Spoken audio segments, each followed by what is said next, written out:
Ulysses Rollins walked into the Alhambra that Friday night with one mission: kill Bumpy Johnson in front of 200 witnesses. Dutch Schultz had paid him $15,000 to make it loud, make it public, make it final. What happened next took 36 seconds.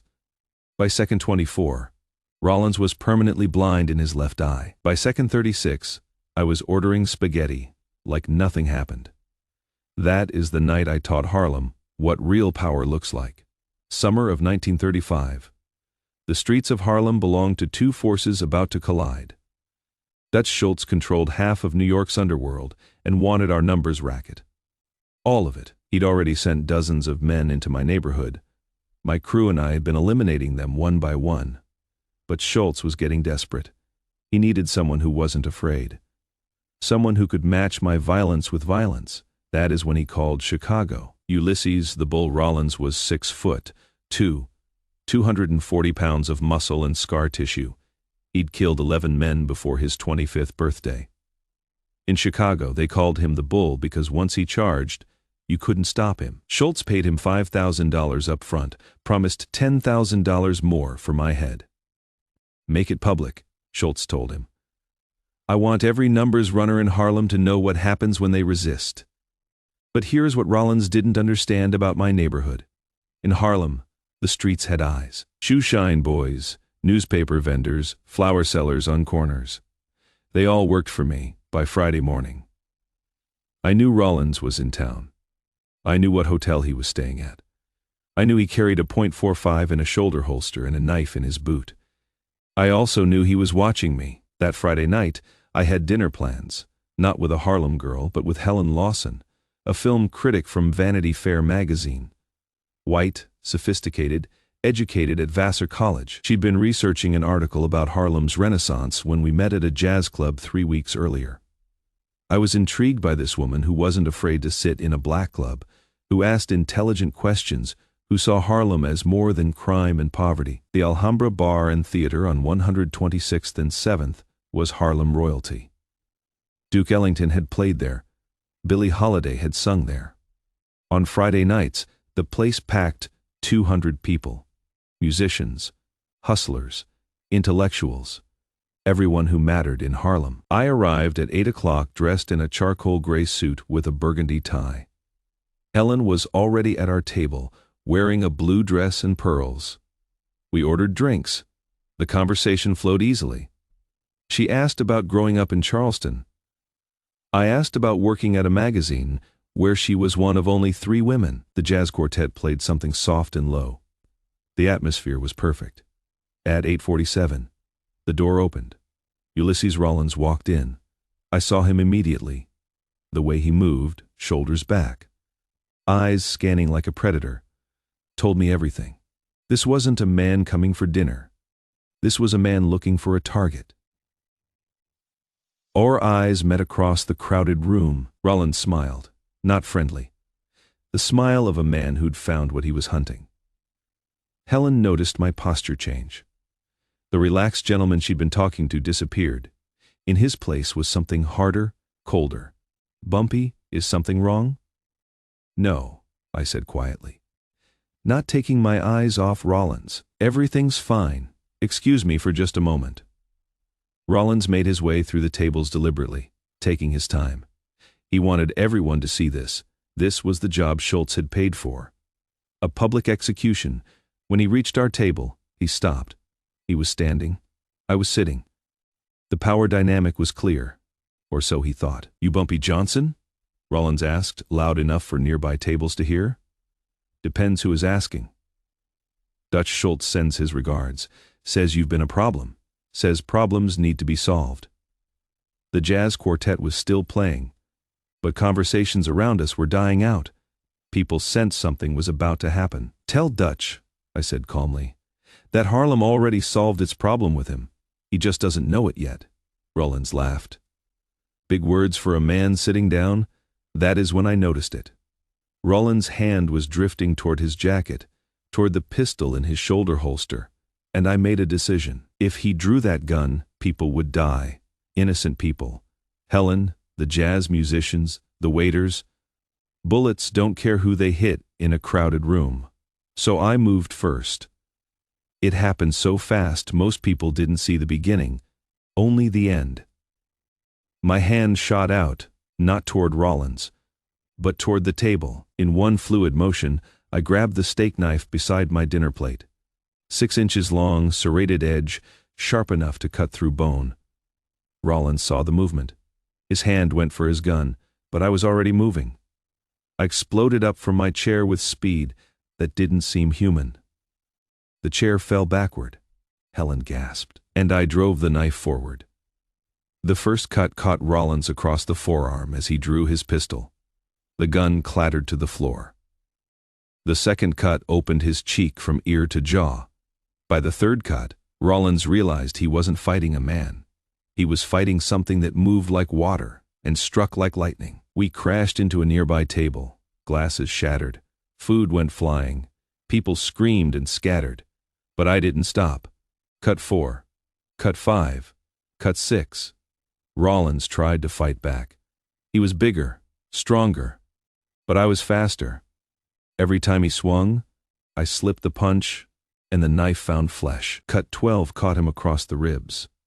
Cut 18 opened his shoulder. By cut 24, Rollins was on his knees, gasping, blood pooling beneath him on the restaurant's polished floor. And that is when I went for his eyes. The restaurant had descended into chaos. Tables overturned, patrons screaming, dishes crashed across the floor like broken promises. But in the center of it all, there was only silence between Rollins and me. He looked up at me with the last moment of clear vision he'd ever have, and I saw something in his face I'd seen before. The exact moment when a man realizes he is not the predator anymore. "Please," Rollins whispered, the word barely audible over the chaos. I didn't answer. The knife moved with surgical precision. Cut 24 caught Rollins above his left eye. The blade went deep. When I pulled it back, his eyeball came with it, hanging by threads of tissue before separating completely. The damage was severe and irreversible. Rollins screamed, a sound Helen would hear in nightmares for years. The entire restaurant had gone silent. Even the jazz quartet stopped playing. 200 people stood frozen, watching something out of a horror story. I stood up. Rollins was still on the floor, bleeding, his face a mask of blood. He was conscious but broken, whimpering, and I, covered in blood that wasn't mine, did something nobody expected. I reached down and straightened my tie. The gesture was so calm, so deliberate, it sent a chill through every person in that room. I'd just destroyed another human being, and I was adjusting my wardrobe like I'd finished a business meeting. Then I stepped over Rollins' body, not around it, over it, like he was a puddle in my path. I walked back to my table, picked up my fallen chair, set it upright, sat down. Helen was still standing by the wall, staring at me in shock. I looked at her and smiled, the same charming smile I'd given her when she arrived. "I apologize for the interruption," I said. My voice was perfectly calm, as if nothing had happened. Then I looked around for our waiter, who was pressed against the bar, white-faced with shock. "Excuse me," I called out. "Could we get some menus? I seem to have worked up an appetite." The waiter didn't move.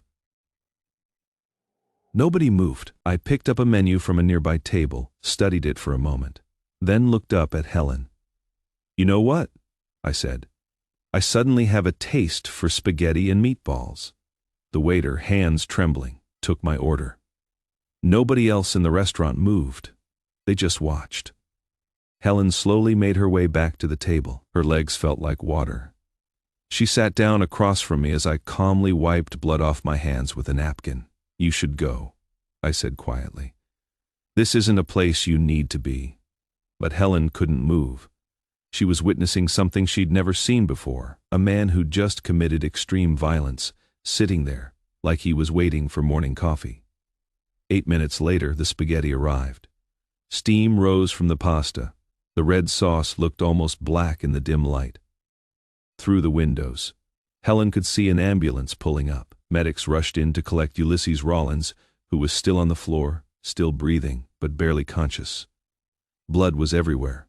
On the walls, On overturned chairs, pooled beneath tables, the metallic smell hung in the air like a warning. And I picked up my fork. The entire restaurant watched in stunned silence. 200 people who'd just witnessed something that would haunt their dreams, all focused on one simple action. Me cutting pasta with the same hands that had just destroyed a man. I twirled the pasta slowly, deliberately. The fork made soft clicking sounds against the plate. Then I took a bite, not quickly like someone trying to prove a point, but slowly, casually, like I was truly enjoying it. I chewed thoughtfully, as if I was savoring every flavor. "It is good," I said, glancing up at her. "You should eat something." The medics were now lifting Rollins onto their stretcher. His face was covered in bandages, but blood was already seeping through. One of the medics shook his head grimly. Helen looked at her own plate, which had been knocked aside during the fight. She couldn't imagine eating, but I ate 3 more bites, each one deliberate, each one a statement. By the time the medics loaded Rollins onto a stretcher, I'd finished half the plate. The police arrived as I was setting down my fork. They knew better than to arrest me. Half were on my payroll. The other half knew that in Harlem, I was the law. Self-defense. One officer wrote in his report. Victim drew weapon first, multiple witnesses confirm. By Saturday morning, the story had spread through Harlem like wildfire. Not just the violence. Everyone in Harlem had seen violence, but the way I'd ended it. The spaghetti. That detail became legendary. Barbers told the story while cutting hair. Numbers runners whispered it on street corners. Even the preachers mentioned it in their sermons, warning about the wages of sin. But they all got one thing right. Respect had been earned that night, written in blood and sealed with pasta. The story reached Dutch Schultz by noon. When his lieutenant told him what happened, Schultz put down his cigar. His face went pale. He'd sent his best killer to Harlem, and that killer had been carved up like Sunday dinner. Is Rollins dead? No, but he failed. Schultz walked to his window, staring out at the Bronx streets below. You know what the problem is? We keep thinking we can intimidate these Harlem boys. We keep thinking if we send someone bigger, meaner, stronger, they'll back down. So what do? Schultz was quiet for a long moment. Then he said something that changed mob history. We leave Harlem alone. What? You heard me. Bumpy Johnson just sent a message. The message is Harlem is not for sale. We've lost 40 men trying to take that neighborhood, and Johnson isn't even breathing hard. 6 months later, Dutch Schultz would be dead, and I'd negotiate the deal that made me the first black man to sit as an equal with the Italian mafia. But that Friday night in 1935, I was just a man having dinner, a man who'd ordered spaghetti while another man's blood was still wet on the floor. Ulysses Rollins never returned to Harlem. He survived, but he'd never see out of his left eye again. He tried to kill me once more weeks later, missed, and killed an innocent woman instead. That was his last act as a free man. He disappeared after that. Years later, an old man who'd been at the restaurant that night was asked what he remembered most. He thought for a long time. Then he said, "The spaghetti. This man just took another man's eye out, and he is sitting there eating pasta like it is Sunday dinner." That is when I knew Bumpy Johnson wasn't just dangerous. He was something else, something colder. That is the truth about legends. They're not born in big moments. They're born in small ones. In the way a man adjusts his tie, in the way he steps over a body, in the way he orders spaghetti. 36 cuts. One message. One legend. That is the night Harlem learned who I really was. If this story of ice, cold power moved you, hit that like button and subscribe. Drop a comment. Would you have the nerves to order spaghetti after what I just did? And hit notifications for more untold stories from the streets that made legends.